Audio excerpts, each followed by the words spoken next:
நாமத்திற்கு மகிமை உண்டாவதாக. பிதாவாகிய தேவனாலும் குமாரனாகிய இயேசு கிறிஸ்துவினால் பரிசுத்த ஆவியாகிய தேவனாலும் உங்களுக்கு கிருபையும் சமாதானமும் பெருகுவதாக. ஆண்டவரும் உலக இரட்சகருமாய் இருக்கிற இயேசு கிறிஸ்துவின் பரிசுத்தமுள்ள நாமத்திலே இந்த மாதத்தினுடைய அற்புதத்தினால் கூட்டத்திலே கூடி வந்திருக்கிற எல்லா கர்த்தருடைய பிள்ளைகளையும் ஆண்டவராய் இருக்கிற இயேசு கிறிஸ்துவின் பரிசுத்தமுள்ள நாமத்திலே அன்போடு வாழ்த்துகிறேன், வரவேற்கிறேன். தேவனாகிய கர்த்தர் விசேஷித்த வண்ணமாய் உங்களையும் உங்கள் குடும்பத்தையும் இந்த மாதத்திலையும் கர்த்தர் மகிமையாய் ஆசீர்வதித்து எல்லா விதமான நன்மைகளையும் ஆசீர்வாதங்களையும் கர்த்தர் தந்து இந்த அற்புதத்தினால் கூட்டத்திற்குரிய சகல ஆசீர்வாதத்தினாலே உங்களை உங்கள் குடும்பத்தை இந்த சத்தம் கேட்கிற உங்கள் யாவரையும் ஆசீர்வதித்து மகிமையாக நடத்துவாராக என்று சொல்லி ஆண்டவராயிருக்கிற இயேசு கிறிஸ்துவின் நாமத்தில் உங்களை நான் வாழ்த்துகிறேன். கர்த்தர் மகிமையாய் ஆசீர்வதிப்பாராக. இந்த நாளுக்காக நான் கர்த்தரை நோக்கி பார்த்தபோது கர்த்தர் சகரியா எழுதின தீர்க்க தரிசன புஸ்தகத்திலிருந்து ஒரு வார்த்தையை கர்த்தர் எனக்கு ஒரு வசனத்தை கொடுத்தார். அதை ஆதாரமாக கொண்டு இன்றைக்கு நான் கர்த்தருடைய வார்த்தையை கொடுக்க கர்த்தருக்குள்ளாய் விரும்புகிறேன். சகரியா எழுதின தீர்க்க தரிசன புஸ்தகம் 2வது அதிகாரம். சகரியா எழுதின தீர்க்க தரிசன புஸ்தகம் 2வது அதிகாரம் அதனுடைய 10வது வசனத்தை எடுத்த கர்த்தருடைய பிள்ளைகள் ஆமென் வாசிக்க கேட்போமாக. சீயோன் குமாரத்தியே, சீயோன் குமாரத்தியே, கம்பீரித்து பாடு, கம்பீரித்து பாடு. இதோ இதோ நான் வந்து உன் நடுவில் வாசம் பண்ணுவேன் என்று கர்த்தர் சொல்லுகிறார். கர்த்தருடைய பரிசுத்தமுள்ள நாமத்திற்கு மகிமை உண்டாகட்டும். இந்த வசனத்தை ஆதாரமாக கொண்டு நான் வந்து உன் நடுவில் வாசம் பண்ணுவேன் என்ற தலைப்புலே இன்றைக்கு நான் கர்த்தருடைய வார்த்தையை கொடுக்கும்படிக்கு கர்த்தருடைய நாமத்தினாலே நான் விரும்புகிறேன். மிகுந்த ஜெபத்தோடு நாம் தேவ சமூகத்திலே காணப்படுவோமாக. தேவனாகிய கர்த்தர் விசேஷித்த வண்ணமாய் ஆண்டவராகிய கர்த்தர் நம்மை ஆசீர்வதிப்பாராக. சகரியா எழுதின அந்த தீர்க்க தரிசன புஸ்தகம் ஒரு ஆசீர்வாதமான ஒரு புஸ்தகம். கடைசி நாட்களில் நடக்க போகிற சில காரியத்தை மிக தெளிவாய் சகரியா தீர்க்கதரிசி பரிசுத்த ஆவியானவருடைய ஏவுதலை கொண்டு அநேக காரியத்தை எழுதியிருந்தாலும் தீர்க்க தரிசனமாய் தேவ ஜனத்திற்கு நடக்க போகிற அநேக காரியத்தை எழுதுகிறான். அதிலே ஒன்றுதான் ஆண்டவர் உன் நடுவிலே வந்து வாசம் பண்ணுவேன் என்று சொல்லி கர்த்தர் இங்கே வாக்கு கொடுக்கிறதை நாம் பார்க்கிறோம். அருமையான கர்த்தருடைய பிள்ளைகளே, ஆமை நம் நடுவிலே வந்து கர்த்தர் வாசம் பண்ணுவேன் என்று சொல்லுகிறார்.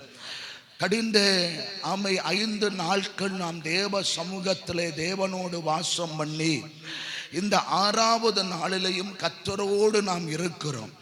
தேவ சமூகத்திலே தேவனோடு இருப்பது அது ஒரு பெரிய ஆசீர்வாதம். எல்லாருக்கும் அந்த ஆசீர்வாதம் கிடைப்பதில்லை.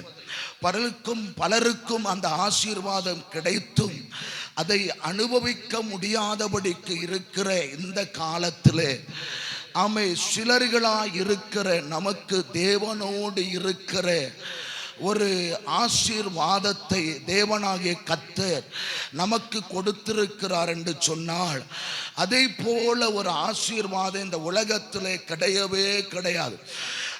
கோடி இருக்கலாம், எத்தனை கோடி நமக்கு இருந்தால் கூட தேவனோடு இருக்கிறது போல ஒரு ஆசீர்வாதம் இந்த உலகத்தில் எதுவுமே கிடையாது.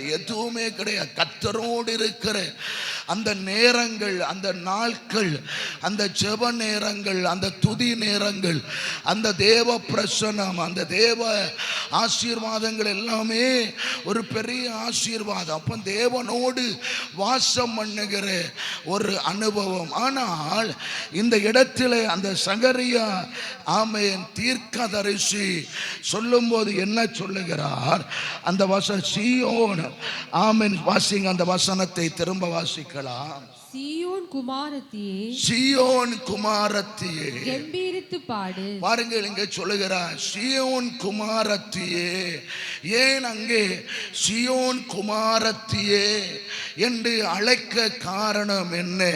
அருமையான கர்த்தருடைய பிள்ளைகளே, தேவ ஜனத்தை ஆண்டவர் பல பெயர்களோடு அழைக்கிறதை நாம் பார்க்கிறோம்.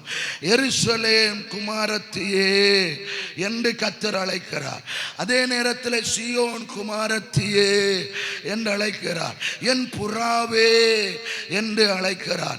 என் ரூபவதியே என்று அழைக்கிறார். என் உத்தமியே என்று கர்த்தர் அழைக்கிறார். பாருங்கள், சபையே ஆண்டவர் பல பெயர்களோடு ஆண்டவர் அழைக்கிறதை நாம் பார்க்கிறோம். பல பெயர்களோடு, நல்ல கவனிங்க, பல பெயர்களோடு தேவன் ஆமென் தேவ சபையை அழைக்கிறது. ஆனால் இங்கே சகரியாவின் புஸ்தகத்திலே சீயோன் குமாரத்தியே நீ கம்பீரித்து பாடு. காரணம் என்ன? உன் நடுவிலே தேவனாகிய கர்த்தர் வந்து வாசம் பண்ண போறார். இதை போல ஒரு பாக்கியம் இந்த உலகத்தில் யாருக்கும் கிடைப்பதில்லை. தேவன் உன் நடுவில் வாசம் பண்றாருன்னு சொன்னா அது சாதாரணமான காரியம் அல்ல. அதனால சீயோன் குமாரத்திய பார்த்து ஆண்டவர் சொல்றாரு, நீ சந்தோஷப்படு, நீ கம்பீரித்து பாடு என்று கர்த்தர் அங்கே ஆமே சீயோன் குமாரத்தியை பார்த்து சந்தோஷப்பட்டு பாட சொல்றார். ஆமென். அருமையான கர்த்தருடைய பிள்ளைகளே, கர்த்தர் நம் நடுவிலே வாசம் பண்ணுவேன் என்று கர்த்தர் வாக்கு கொடுக்கிறார்.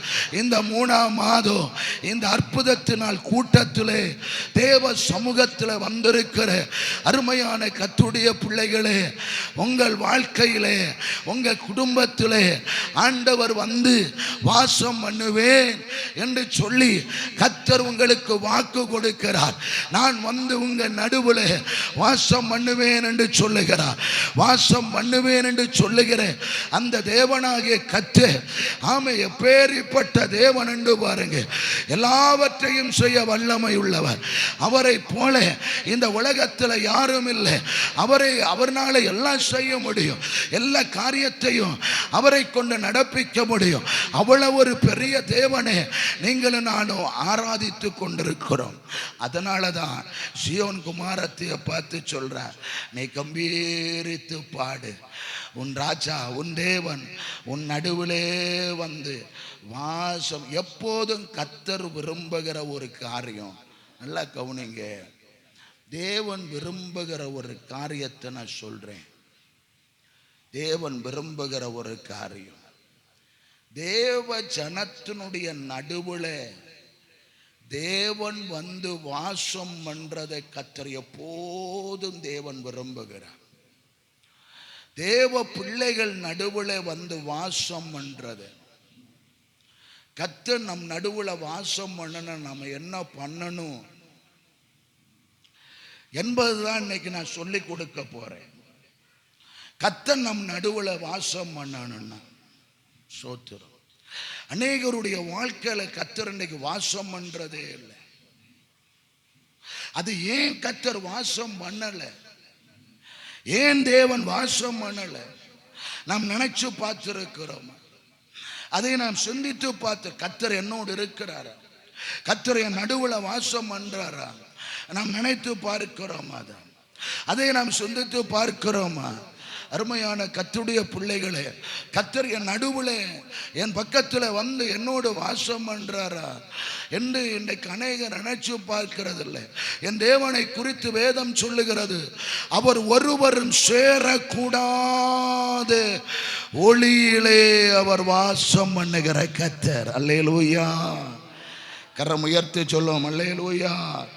சத்தமா சொல்லுவோம் அல்லேலூயா. அந்த வசனத்தை ஒன்று வாசிப்போம். 1 தீமோத்தேயுவின் புஸ்தகம் 6ஆம் அதிகாரம், 1 தீமோத்தேயுவின் புஸ்தகம் 6ஆம் அதிகாரம், அதனுடைய 15 16 வாசிக்கலாம். 1 தீமோத்தேயு அதனுடைய 6ஆம் அதிகாரம் 15 16. அந்த பிரசன்னமாகுதலை அந்த பிரசன்னமாகுதலை தேவன் தம்முடைய காலங்களில் வெளிப்படுத்துவார். தேவன் தம்முடைய காலங்களில் வெளிப்படுத்துவார். அவரே நித்தியானந்தமுள்ள ஏக சக்கராதிபதியும், அவரே நித்தியானந்தமுள்ள ஏக சக்கராபதியும், ராஜாதி ராஜாவும், ராஜாதி ராஜாவும், கர்த்தாதி கர்த்தாவும், கர்த்தாதி கர்த்தாவும், ஒருவராய் சாவாமை உள்ளவரும், ஒருவராய் சாவாமை உள்ளவரும், சேரக்கூடாத ஒளியில் வாசம் பாருங்கள், சேரக்கூடாத ஒளியில நாம் ஆராதிக்கிற கர்த்தர் எப்படிப்பட்டவரா? சேரக்கூடாத ஒளியிலே வாசம் பண்ணுகிறவர். சேரக்கூடாத ஒளியிலே தோத்துறான். கரம் உயர்த்தி ஒரு அல்லேலூயா சொல்லுவோமா? சத்தமா சொல்லுவோம் அல்லேலூயா. சோத்திரம்.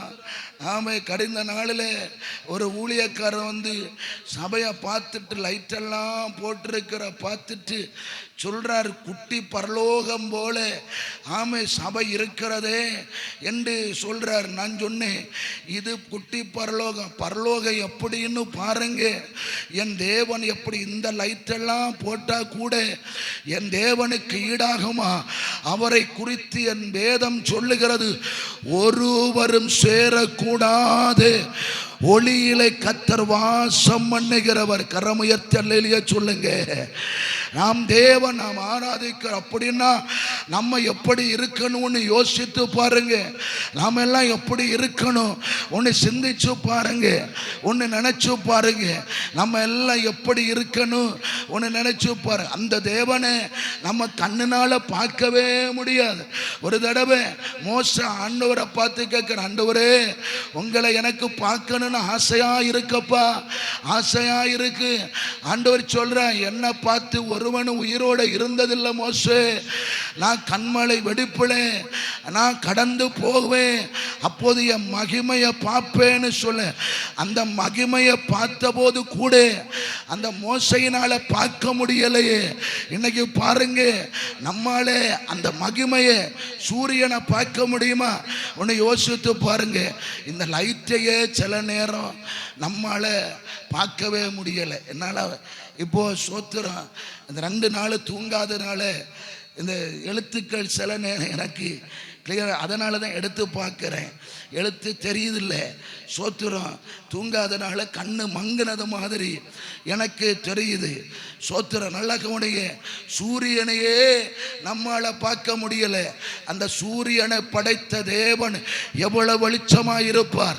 அதனால தான் பவுல் தீமோத்தி எழுதும் போது சொல்லுகிறார், ஒருவரும் சேரக்கூடாது ஒளியிலே வாசம் பண்ணுகிற தேவன், ஒருவரும் சேரக்கூடாத ஒளியிலே. அருமையான கர்த்தருடைய ஜனமே, அப்ப கர்த்தர் வாசம் பண்ணணும்னா நம்ம என்ன செய்யணும்?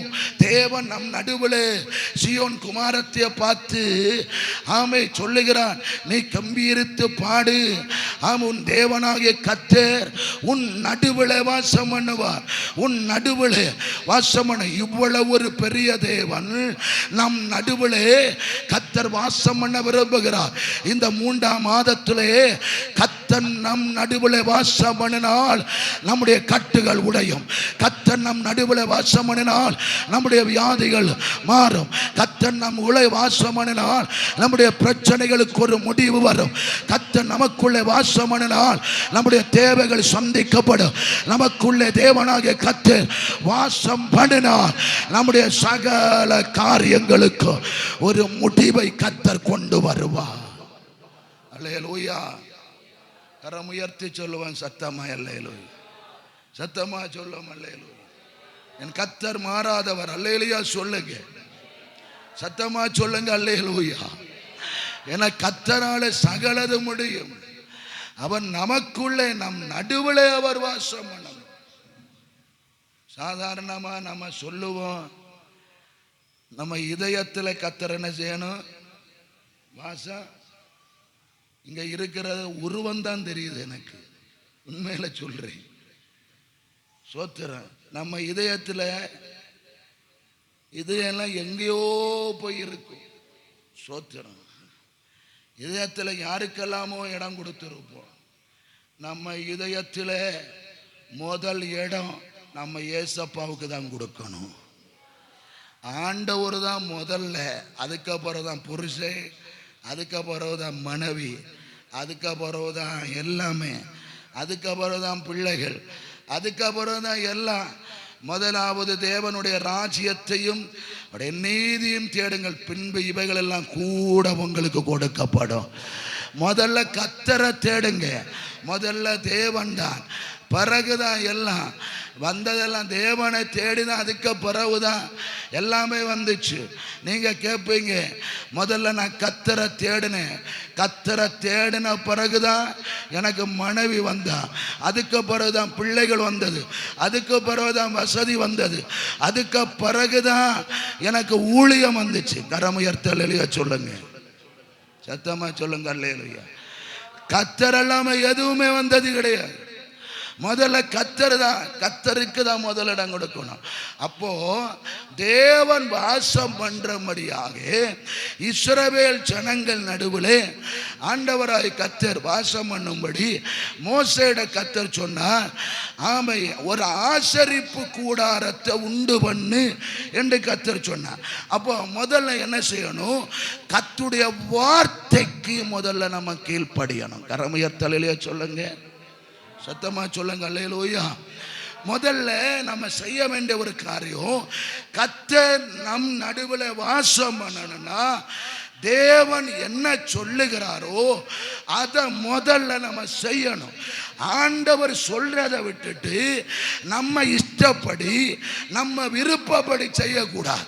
இப்போ ஆண்டவர் சொல்றாரு, ஆமே, நான் இஸ்ரவேல் ஜனங்கள் நடுவில் வாசம் பண்ணும்படிக்கு எனக்கு ஒரு கூடாரத்தை உண்டு பண்ணுவாயாக என்று சொல்லி யாத்திராகமம் 34 அதிகாரம் 25 அதிகாரத்தில் 25:8 கர்த்தர் சொல்லுகிறார், எனக்கு ஒரு ஆசரிப்பு கூடாரத்தை, ஒரு கூடாரத்தை உண்டு பண்ணுவாயாக, இஸ்ரவேல் ஜனங்கள் நடுவில் நான் வாசம் பண்ணும்படி உண்டு பண்ணுவாயாக என்று கர்த்தர் மோசேயிட்ட சொல்றார்.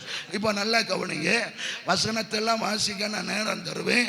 அந்த டைமில் நீங்க வசனம் வாசிக்கிறதுக்கு ஆமை சோத்திரம், அதற்கான டைம் உண்டு. இப்போ நீங்க எல்லாரும் என்ன கவனிக்கும்படி கேட்கிறேன். முதல்ல கர்த்தர் உங்க நடுவில் வாசம் பண்ண வேண்டுமானா கர்த்தருடைய வார்த்தைக்கு எப்ப நீங்க கீழ்ப்படிஞ்சு ஆமை கூடாரத்தை நீங்க உண்டு பண்ண ஆரம்பிக்கிறீங்களோ அப்பந்தான் உங்க கூடாரத்தில் கர்த்தர் வந்து இறங்குவா. உங்க கூடாரத்தில் கர்த்தர் வந்து வாசம் பண்ணுவா.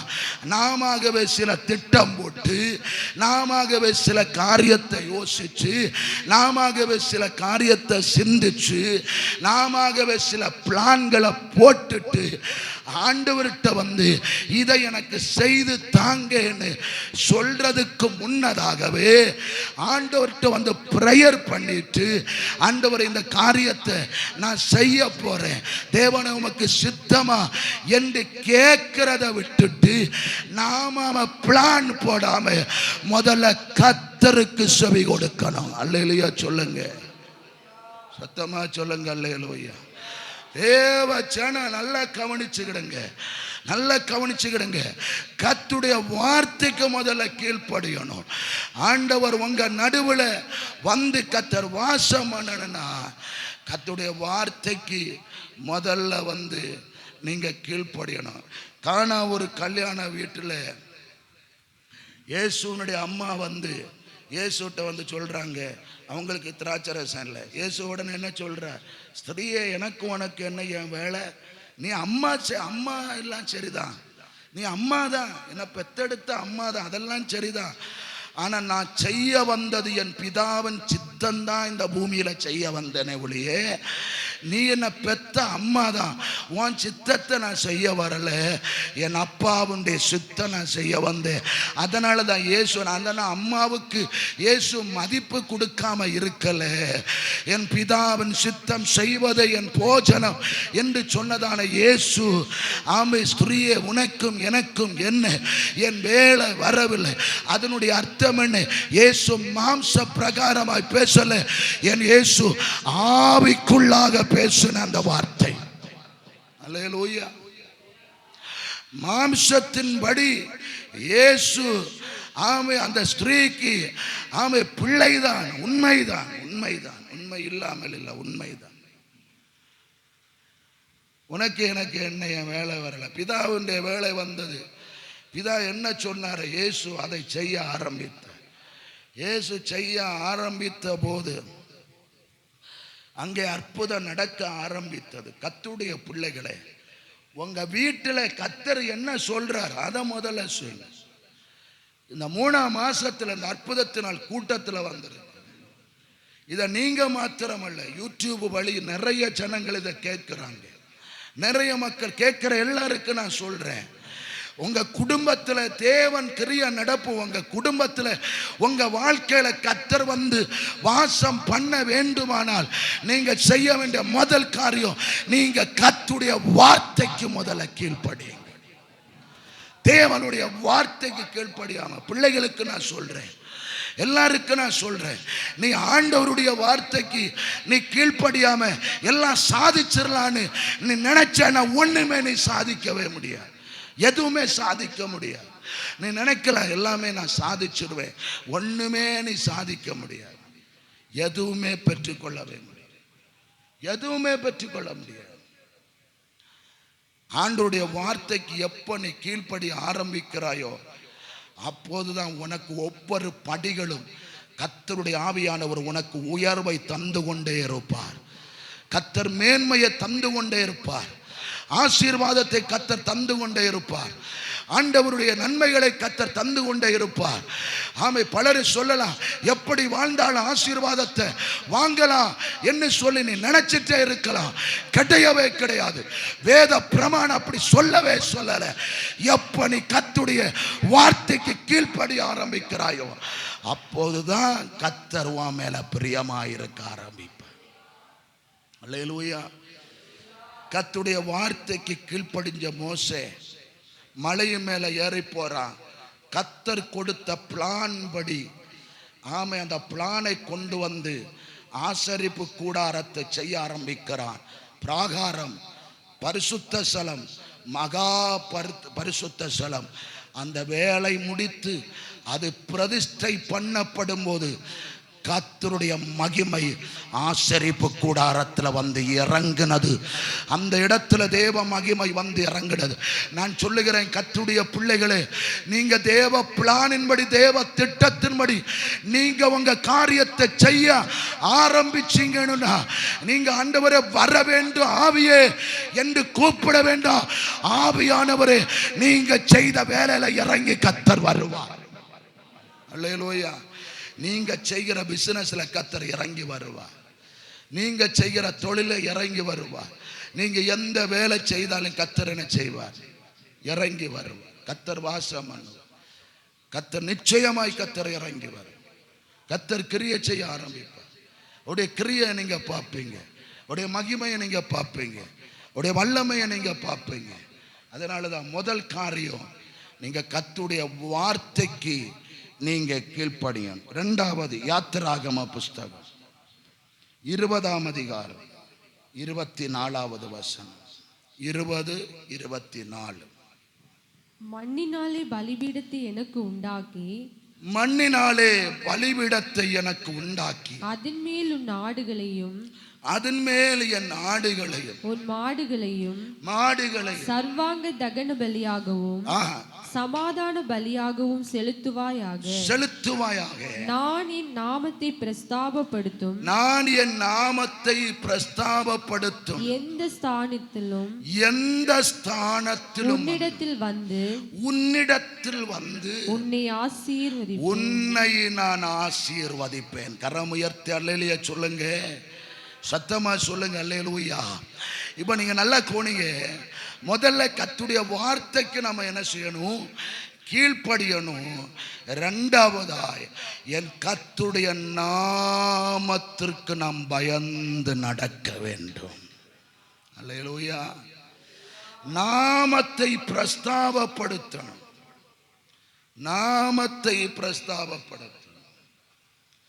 இதோடைய நாமத்தை துதிக்கணும்.